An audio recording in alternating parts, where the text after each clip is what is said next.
Marcus Thompson had been preparing for this moment for 3 months. At 42, he'd climbed from entry-level teller to CEO of First National Bank's regional headquarters, a journey that had taken 20 years of dedication, late nights, and proving himself at every turn. Today was his first official day. He'd deliberately arrived early, wanting to walk through the main branch as a regular customer before the staff knew who he was. He wanted to see how his team really operated when they thought no one important was watching. He had no idea his simple plan would expose something that had been hiding in plain sight for years. Marcus walked through the marble lobby in jeans and a casual button-down shirt, carrying a leather messenger bag. He looked like any other customer, which was exactly the point. He noticed it immediately. The way the teller's eyes followed him, the security guard shifting his stance, the subtle tension that rippled through the pristine bank lobby. "Sir." The voice was sharp, authoritative. Marcus turned to see a burly security guard approaching, hand resting on his belt. "I'm going to need you to state your business here." Marcus smiled politely. "I'm here to open an account." The guard's eyes narrowed. "We require appointments for new accounts. You'll need to call ahead." That was interesting. Marcus had reviewed the bank's policies just last week. No appointment was required for account openings under $50,000. What happened in the next 15 minutes would not only cost the security guard his job, it would trigger a complete overhaul of the bank's culture and expose a pattern of discrimination that had been systematically ignored. Marcus kept his voice calm. "I wasn't aware appointments were required. The website doesn't mention—" "I don't care what the website says," the guard interrupted. His name tag read Dale Morrison, Senior Security. "This is a high-end financial institution. We serve a certain clientele." The emphasis on that last word wasn't subtle. Marcus had heard it before, throughout his career, the coded language that said, "You don't belong here," without actually saying it. "I see," Marcus replied evenly. "Perhaps I could speak with a manager?" Dale stepped closer, using his size to intimidate. "The manager is busy." "I'm telling you to leave." A small crowd had gathered. Other customers, tellers, even the assistant manager had emerged from her office. Marcus noticed cameras everywhere. Good. Everything was being recorded. "I'm not causing any disturbance," Marcus said, his voice carrying across the lobby. "I'm simply trying to conduct business at a public bank during business hours." Dale's face reddened. "You trying to be smart with me?" Before Marcus could respond, a well-dressed white man in his 60s approached. "Is there a problem here?" "No problem, Mr. Henderson," Dale said quickly. "Just escorting someone out who doesn't have an appointment." Henderson looked at Marcus, then at Dale. "I don't have an appointment. Are you escorting me out too?" Dale faltered. That's different." "How?" Henderson pressed. The assistant manager, a young woman named Sarah Chen, stepped forward. "Dale, perhaps we should—" "Stay out of this, Sarah," Dale snapped. Then, turning back to Marcus, "You need to leave now." Last warning. Marcus pulled out his phone. "I'm going to call corporate." "Get this sorted out." That's when Dale made his move. He grabbed Marcus's arm, his grip tight and aggressive. "I said leave." The lobby erupted. Customers gasped. Sarah shouted, "Dale, stop!" But Dale was committed now, his pride and prejudice overriding any common sense. Marcus didn't resist, but he didn't move either. His military training from his youth kicked in. Stay calm, control the situation without escalation. "Remove your hand from my arm," Marcus said quietly, but with steel in his voice. "Or what?" Dale challenged. "Or you'll regret it," Henderson interjected. "Young man, I don't know who you are, but I'm calling my lawyer right now." Dale's partner, a younger guard named Kevin, approached nervously. "Dale, man, maybe we should—" "Shut up, Kevin," Dale hissed. He yanked Marcus toward the door. That's when Sarah made a decision that would save her career and end Dale's. She walked to the bank manager's office and knocked firmly. "Mr. Reynolds, you need to see this, now." Branch manager Robert Reynolds emerged, his face already showing concern. "What's going on out—" He stopped dead when he saw Dale manhandling a customer. "Dale, release that man immediately." "But, sir, he's—" "I said release him." Dale let go, but his arrogance remained.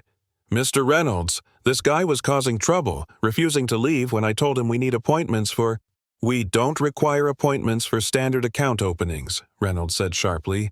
"You know that." Marcus straightened his shirt, calm despite what had just happened. "Perhaps we should continue this conversation in your office, Mr. Reynolds." Reynolds nodded quickly. "Of course, sir. My sincerest apologies for—" "Who is this guy?" Dale interrupted, confusion and anger mixing on his face. Reynolds ignored him. "Sir, please, right this way." He gestured toward his office. As Marcus walked past Dale, the security guard muttered, "Typical. Pull the race card, and suddenly you're important." Marcus stopped, turned, and for the first time his calm facade cracked, not with anger, but with disappointment. "Race card," he repeated softly. "Is that what you think this is?" The lobby was silent. Every phone was up now, recording. You grabbed a customer and tried to throw him out because of how he looked. Because you made assumptions based on his skin color, and when called out, you doubled down. That's not the race card, officer. That's just racism. Dale's face went purple. "I was doing my job." "Your job is to protect customers," Marcus said, "not profile them." Reynolds stepped between them. "Dale, you're suspended, effective immediately. Kevin, escort him off the premises." "What?" Dale exploded. "You can't." "I can, and I am," Reynolds said firmly. "Security badge, now." As Dale fumbled with his badge, still protesting, Marcus pulled out his wallet. He removed a business card and handed it to Reynolds. The branch manager's eyes went wide as he read it. "Oh my God," he whispered. Henderson, still watching from nearby, asked, "What is it?" Reynolds looked like he might faint. "Sir, I had no idea you were starting today." Marcus took the card back and held it up for everyone to see. Marcus Thompson, Chief Executive Officer, First National Bank Regional Operations. As of today. The silence was absolute. Dale's face went from purple to white. Sarah's hand flew to her mouth. Henderson started laughing, a deep, genuine laugh of disbelief. "You're the new CEO?" Dale whispered. "I am," Marcus confirmed, "and you just gave me a very clear picture of how this bank has been operating." Reynolds was already pulling out his phone. "Sir, I need to call security headquarters, HR, legal." "No need," Marcus interrupted. "I want to handle this personally." He turned to address the entire lobby. "Everyone who witnessed what just happened, I'd appreciate if you could provide your contact information to Sarah. Your statements may be needed." Multiple hands shot up. Marcus noticed several people were still recording. He turned back to Dale. "You asked if I was trying to be smart with you. The truth is, I was trying to see how this bank treats all its customers, particularly customers who don't look like they belong in a high-end financial institution." Dale couldn't meet his eyes. "How many others?" Marcus asked quietly. "How many other Black customers, Latino customers, elderly customers, young customers? How many have you judged and dismissed based on appearance?" No answer. Marcus looked at Reynolds. "I want a complete review of all customer complaints filed against security in the past 3 years. Every single one."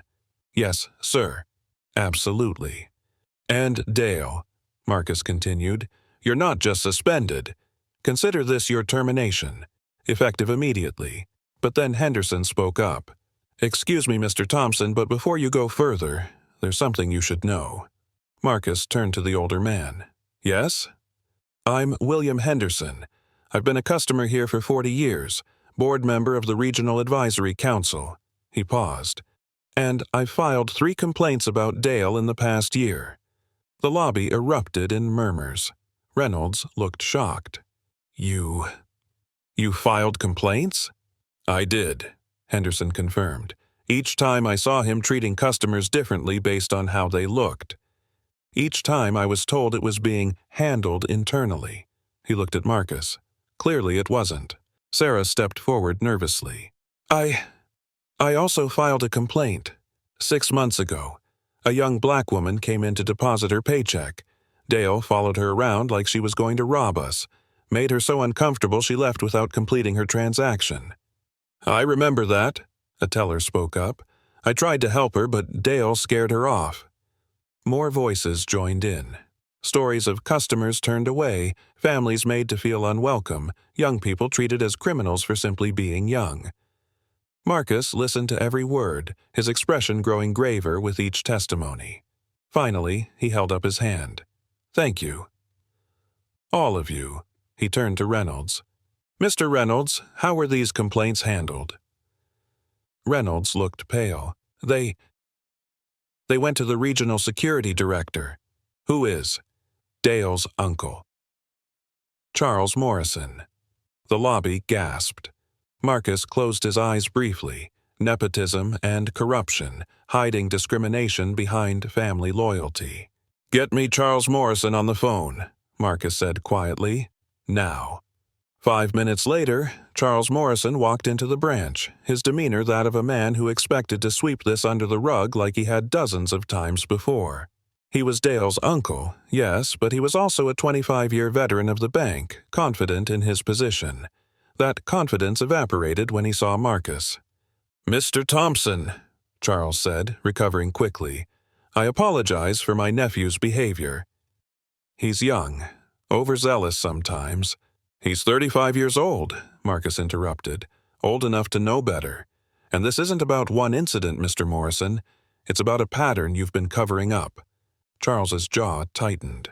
"I don't know what you've been told, but I've been told about multiple complaints that were filed against your nephew, complaints that mysteriously never made it past your desk." "I handle security matters internally." "You protect your family," Marcus corrected, "at the expense of our customers and this bank's reputation." The crowd watched as the two men faced off.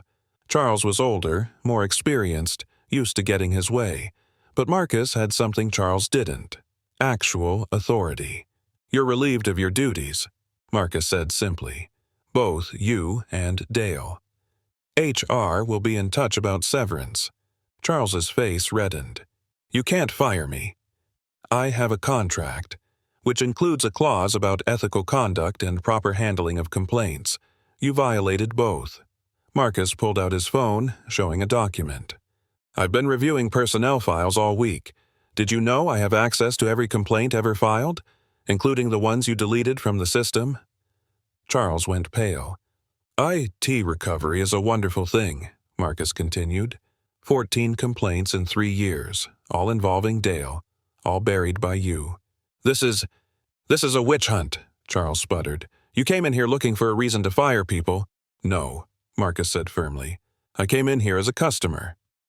"Your nephew gave me every reason I needed." 1 month later, the bank looked different. Not physically, the marble was still marble, the counters still gleaming. But the atmosphere had changed completely. Marcus stood in the same lobby where he'd been manhandled, watching as Sarah, now promoted to branch manager, helped an elderly Latino couple open their first savings account. No suspicion, no judgment, just service.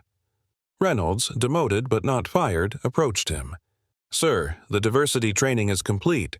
Every employee, every branch, 100% participation." "Good," Marcus said. "And the new complaint system?" "Active. Direct reporting to HR and the CEO's office. No more internal handling."